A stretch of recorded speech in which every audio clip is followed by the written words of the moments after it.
আবার কি মারবার প্ল্যান করছো নাকি? এসব কথা বলার মানে কি?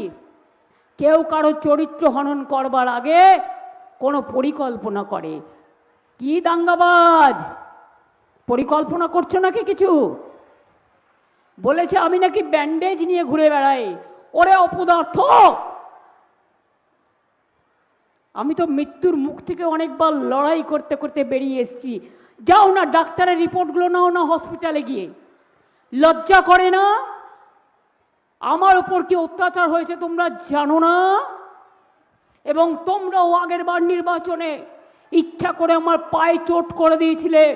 আমি প্লাস্টার করেও পায়ে হুইল চেয়ারে ঘুরে বেড়িয়েছিলাম, তার কারণ আমার মনে জ্বর ছিল, আমাকে মানুষের কাছে যেতে হবে।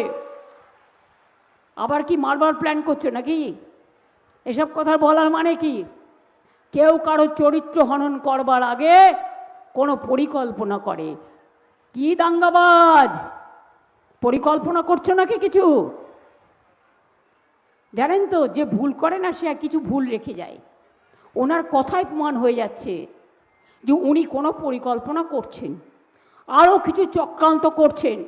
কিন্তু জেনে রাখবেন, রাখে কৃষ্ণ মারে কে, আর ধর্মের কল বাতাসে নড়ে, এটা মাথায় রাখবেন।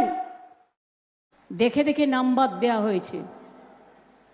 আজকে আমি কৃতজ্ঞ, আমি একটা কোর্টে কেস করেছিলাম এসআইআর নিয়ে, কারণ 1,20,00,000 লোকের নাম বাদ দেওয়া হয়েছিল।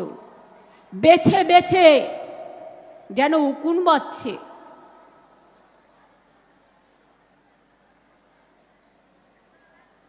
মনে রাখবেন, আমি নিজে সুপ্রিম কোর্টে ছুটে গিয়েছিলাম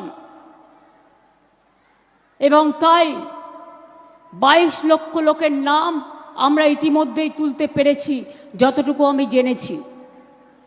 18 লক্ষ বাদ আছে, তাদের প্রত্যেককে অ্যাপিল করাতে হবে, ট্রিব্যুনালে যেতে হবে, খরচা আমরা দেব। দরখাস্তটা আপনারা করিয়ে নিন লোকালি, খরচা আমরা দেব। আর আজকে আমি খুশি, সুপ্রিম কোর্ট ভালো রায় দিয়েছে। এই যে জমা করছিল বাইরের নাম, 6 নম্বর ফর্ম, বাইরের আউটসাইডারদের ভোটারদের নিয়ে পদ্ম ফুলের বস্তা দিয়ে বাইরের নাম ঢোকাচ্ছিল। সুপ্রিম কোর্ট বলে দিয়েছে হবে না।